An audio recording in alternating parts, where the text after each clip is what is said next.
पुण्याच्या इतिहासातील एक जगप्रसिद्ध आणि रंजक पान म्हणजे शनिवार वाडा. हा वाडा म्हणजे इतिहास, गूढ आणि कलाकुसरीचे एक जिवंत दर्शन. इसवी सन 1732 मध्ये बाजीराव पेशव्यांनी बांधलेला हा वाडा म्हणजेच मराठी शाहीचा राजवैभव, राजकीय चातुर्य आणि सांस्कृतिक वैभव यांचे एकत्रित प्रतीक म्हणजेच शनिवार वाडा. असा हा शनिवार वाडा पर्यटकांसाठी सकाळी 9:30 ते संध्याकाळी 5 पर्यंत ओपन असतो. वाड्याचा परिसर हा खूपच मोठा असून येथे सुंदर बागा, भव्य भिंती आणि शांत वातावरण आहे. येथे अजूनही बरीच जुनी अशी झाडे असल्याने खूप थंडावा जाणवतो आणि त्यामुळेच अगदी लहानांपासून मोठ्यांपर्यंत सर्वांनाच टाइम स्पेंड करायला खूप छान प्लेस आहे. काही ठिकाणी तर मूळ वाड्याच्या पायाभूत रचना अजूनही पाहायला मिळतात.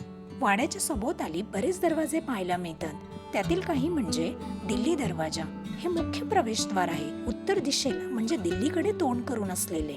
मस्तानी दरवाजा, बाजीराव पेशव्यांच्या पत्नी मस्तानीबाई यांच्यासाठी केलेला हा खास दरवाजा. तसेच गणेश दरवाजा, नारायण दरवाजा, हत्ती दरवाजा असे बरेच दरवाजे इथे पाहायला मिळतात. आज शनिवार वाडा म्हणजे एक हेरिटेज साईट, अनेक चित्रपटांच्या शूटिंगची जागा आणि पर्यटकांच्या आकर्षणाचा केंद्रबिंदू बनली आहे. इथे आल्यावर फक्त वाडा नाही तर इतिहासाची ऊर्जा जाणवते. छत्रपती शिवाजी महाराजांच्या बालपणाशी जोडलेले आणि पुण्याच्या मध्यवर्ती भागात असलेले एक ऐतिहासिक ठिकाण म्हणजे लाल महाल. इसवी सन 1630 मध्ये शहाजी भोसले यांनी पुण्याच्या पुनरुत्थानासाठी हा महाल बांधला. येथेच शिवाजी महाराज आणि त्यांच्या आई जिजाबाई यांनी अनेक वर्ष वास्तव्य केले आणि इथूनच शिवाजी महाराजांच्या स्वराज्याच्या स्वप्नांची सुरुवात झाली. आजचा लाल महाल म्हणजे एक स्मारक आहे. येथे शिवरायांच्या जीवनातील महत्त्वाच्या घटनांची चित्रे अगदी माहितीपूर्वक भिंतींवर लावलेली दिसून येतात. तसेच जिजाबाईंची मूर्ती, रायगडाचा छोटासा नमुना आणि महाराष्ट्रातील किल्ल्यांचा नकाशा पाहायला मिळतो. तसेच लाल महालाच्या परिसरात जिजामाता बाग आहे, एक सुंदर बाग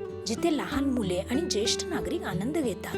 हे ठिकाण आजही पुणेकरांच्या अभिमानाचे केंद्र आहे.